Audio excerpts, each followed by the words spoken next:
Welcome to Manchitra Coaching Academy, and today we are going to study class 9 mathematics. So we will start chapter 1, that is number system. तो देखिए हम number system में पढ़ेंगे कि भाई हमारे पास किस किस टाइप के नंबर्स होते हैं, और ये बहुत ही इंपॉर्टेंट टॉपिक है आपका नंबर सिस्टम, क्योंकि आपको पता है कि भाई जो मैथमेटिक्स है वो सारी की सारी नंबर्स पे बेस्ड है कि नहीं। अगर सपोज नंबर्स ही नहीं होते तो फिर तो मैथ्स होती ही नहीं, है ना। आपने जब स्टार्ट किया था स्टडीज अपना, जब आप छोटे थे तो आपने क्या सीखा था मैथ्स में? सबसे पहले नंबर्स ही सीखे थे, उन्हीं के बाद आपने आगे आगे बढ़ते बढ़ते और सारी चीजें सीखते गए मैथ्स में। तो इसलिए नंबर सिस्टम एक बहुत ही इंपॉर्टेंट कॉन्सेप्ट है, इसको आप अच्छे से समझिएगा। तो देखिए हम स्टार्ट करते हैं कि सबसे पहले नंबर सिस्टम में कौन से टाइप के नंबर आते हैं। तो सबसे पहला आता है नेचुरल नंबर्स। आई होप यहाँ पे सारे स्टूडेंट्स को पता होगा कि नेचुरल नंबर्स क्या होते हैं, बट अगर नहीं पता है तो मैं इसको बता देता हूँ।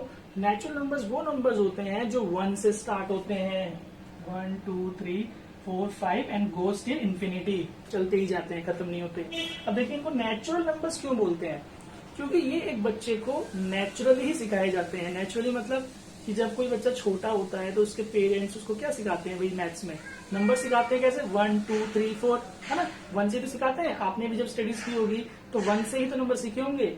तो 1 2 3 4 5 ये हमारे नेचुरल नंबर्स हैं जो एक बच्चे को नेचुरली ही सिखाया जाता है, ठीक।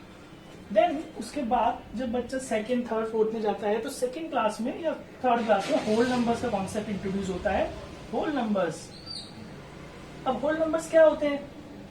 होल नंबर्स होते हैं भाई कि 0 से जो स्टार्ट होते हैं, कि बच्चों को बताया जाता है कि 0, हालांकि वो पढ़ चुके होते हैं कि 10 में 0 आता है, बट एक 0 अलग से एग्जिस्ट करता है, ये बताया जाता है होल नंबर्स में, ठीक। कि भाई all natural numbers are whole numbers, but not all whole numbers are natural numbers, है ना। आप इसको नोट जरूर करिएगा क्योंकि ये बहुत इंपॉर्टेंट लाइन है। आपने स्मॉल छोटी क्लासेस में पढ़ा होगा कि जितने भी नेचुरल नंबर्स हैं वो सारे होल नंबर्स हैं, बट सारे होल नंबर्स नेचुरल नंबर्स नहीं है। क्यों? आपको पता लग रहा है भाई 0 बीच में आ रहा है, तो इस 0 की वजह से, इस 0 को छोड़ के जितने भी नंबर्स है 1 2 3 ये सारे होल नंबर्स भी है, नेचुरल नंबर्स भी है, इट। नाउ थर्ड, फिर उसके बाद थर्ड या फोर्थ क्लास में जाके बच्चों को फ्रैक्शनल नंबर सिखाए जाते हैं। फ्रैक्शनल नंबर्स ये क्या होते हैं? Any number in the form of p by Q, जहां पे q नॉट इक्वल टू 0, है ना। तो ये हमारे फ्रैक्शनल नंबर्स होते हैं। कोई भी आप नंबर लिख लीजिए, जैसे कि एग्जांपल 2/3, 1/4, 5/3, इस टाइप के नंबर सारे क्या है? फ्रैक्शन नंबर्स हैं। यहाँ पे p हमारा न्यूमरेटर, ऊपर वाला न्यूमरेटर, और q हमारा डिनोमिनेटर होता है। तो इसमें फिर टाइप्स ऑफ फ्रैक्शन भी आते हैं, वो भी आपको पता होना चाहिए। भाई टाइप्स ऑफ फ्रैक्शन क्या है? जैसे ये मैंने लिखा है, ये 2 फ्रैक्शंस हमारे इम्प्रॉपर, ये हमारे फ्रैक्शंस प्रॉपर फ्रैक्शंस कहलाएंगे। प्रॉपर फ्रैक्शंस क्या होते हैं? जहां पे p जो होता है वो स्मॉलर देन q होगा, और ये जो है हमारा, ये हमारा इम्प्रॉपर फ्रैक्शन है। अब देखिए इम्प्रॉपर फ्रैक्शन क्यों उसको वर्ड को बोला जाता है? इम्प्रॉपर वर्ड इसलिए दिया गया क्योंकि इसको कन्वर्ट करके हम दूसरे तरीके से भी लिख सकते हैं, और ये जो है ये प्रॉपर फ्रैक्शन है, मतलब इसको हम कन्वर्ट नहीं कर सकते, ये एज इट इज ही रहेगा। लेकिन जो इम्प्रॉपर फ्रैक्शन है इसको हम कन्वर्ट करके 1 2/3 ऐसे भी लिख सकते हैं, जिसे हम बोलते हैं मिक्स्ड फ्रैक्शन, है ना। अब समझ में आ रहा होगा कैसे लिखा है? बिकॉज भी हमने 3 से 5 को डिवाइड किया तो रिमाइंडर 2 आया, तो उसको एडजस्ट कर दिया। जो उसका होल पार्ट है 1 जो है होल पार्ट, वो आगे आ गया, रिमाइंडर 2। तो ये इम्प्रॉपर इसलिए कहा जाता है कि इसको हम कन्वर्ट करके दूसरी फॉर्म में भी लिख सकते हैं, ठीक। तो फ्रैक्शन नंबर्स क्लियर है स्टूडेंट्स। ना उसके बाद 5th में या 6th क्लास में जाके इंटीजर्स सिखाया जाता है। देखिए जब मैंने अपनी पढ़ाई की थी, ये 6th क्लास में हमने सीखा था इंटीजर्स, 5th में नहीं। आजकल तो शायद कुछ बुक्स में 5th में भी है, बट एनसीईआरटीज में शायद ये 6th क्लास में ही है। इंटीजर्स क्या होते हैं? तो देखिए बच्चों को अभी तक 5th क्लास तक केवल ये पता है कि भाई 0 1 2 3 नंबर्स होते हैं, यानी कि सिर्फ पॉजिटिव नंबर्स होते हैं, या 0 तक ही नंबर्स हैं। अभी 5th क्लास तक बच्चों को ये पता होता है। बट 6th में जब बच्चे आते हैं तो उनको एक नया कॉन्सेप्ट इंट्रोड्यूस किया जाता है कि 0 से पहले भी कुछ नंबर्स हैं। करेक्ट, आपको पता है 0 से पहले भी कुछ नंबर्स हैं। 0 से पहले बाद के जो नंबर्स हैं ये तो ऐसे हैं, और 0 से पहले जो नंबर्स हैं -1 -2 -3 -4, और ऐसे ये भी इन्फिनिटी तक जाएगा। तो ये जो वाले नंबर्स हैं नेगेटिव, इन्हें बोलते हैं नेगेटिव इंटीजर्स, ठीक है। और ये जो यहाँ से इधर के नंबर्स हैं ये पॉजिटिव इंटीजर्स। तो देखिए जैसे कि नेगेटिव में तो माइनस लगाना जरूरी है, पॉजिटिव इंटीजर्स में हम पॉजिटिव प्लस लगाने की जरूरत नहीं है। अगर प्लस लगाएंगे तो भी ठीक है, नहीं लगाएंगे नहीं भी लगाओ तो यानी कि वो प्लस है।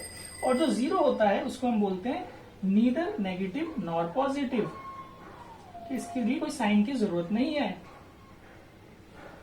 ठीक, समझ में आ रहा है? अब यहाँ पे आपको ये भी पता होना चाहिए कि भाई -1 जो है वो ग्रेटेस्ट नेगेटिव नंबर है।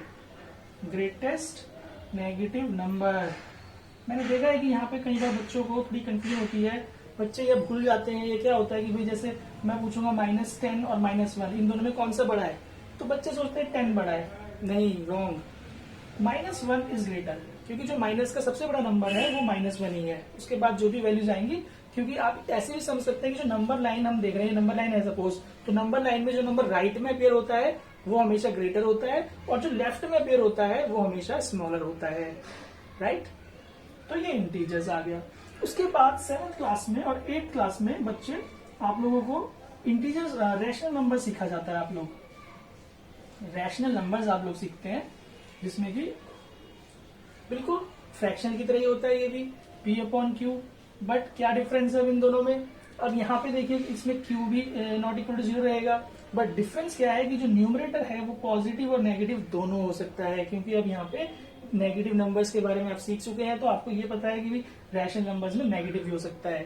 जैसे एग्जांपल, अगर मैं लिखूं -3/5 और 2/5, तो ये जो -3/5 है it is a rational number, not fraction. इसको हम फ्रैक्शन नहीं बोल सकते क्योंकि माइनस में है, ये रैशनल ही है। और ये जो नंबर है इट इज बोथ, इसको हम फ्रैक्शन भी बोल सकते हैं एंड रैशनल भी बोल सकते हैं। आई होप आपको समझ में आ गया होगा कि भाई रैशनल नंबर्स और फ्रैक्शनल नंबर्स एक ही हैं, बट रैशनल नंबर्स में नेगेटिव भी आ सकता है। अब देखिए, आप इसको देखिए कि जो ऑर्डर बन रहा है, नेचुरल नंबर जो है वो होल नंबर्स हैं सारे, फिर सारे होल नंबर्स जो है वो फ्रैक्शन के अंदर आ गए, फिर फ्रैक्शन जितने भी है वो इंटीजर्स में आ गए, और फिर जो इंटीजर्स है वो रैशनल नंबर्स में आ गए। आई बात समझ में आप लोगों को? उसके बाद फिर इरेशनल नंबर्स, जो अब 9th क्लास में आपने सीखना है। बिल्कुल ठीक, 9th में यही आपका बहुत इंपॉर्टेंट टॉपिक है, इरेशनल नंबर्स। तो इरेशनल नंबर्स को हम डिफाइन करेंगे, the numbers which can not be written in P/Q form, कि इनको हम P/Q की फॉर्म में नहीं लिख सकते। ठीक, तो ये क्या होते हैं P/Q फॉर्म में नहीं लिख सकते? तो इनको हम देखते हैं रूट वाले नंबर्स जो होते हैं, √2, √3, √5, √6, √7, ऐसे नंबर्स हमारे क्या होते हैं? इरेशनल नंबर्स होते हैं स्टूडेंट्स। ये रूट के ही कॉन्सेप्ट्स आपको सीखने हैं 9th क्लास में, इसको हम बहुत अच्छे से सीखेंगे अभी। अब देखिए यहाँ पे √4 नहीं है, क्योंकि ये परफेक्ट स्क्वायर नंबर होता है 4। √4 जो होता है वो हमारे पास उसकी वैल्यू 2 आ जाती है, क्योंकि 2 का स्क्वायर है वो, ये 2 का स्क्वायर होता है तो ये 2 बन जाता है। तो यहाँ पे ये हमारा रैशनल नंबर कहलाता है।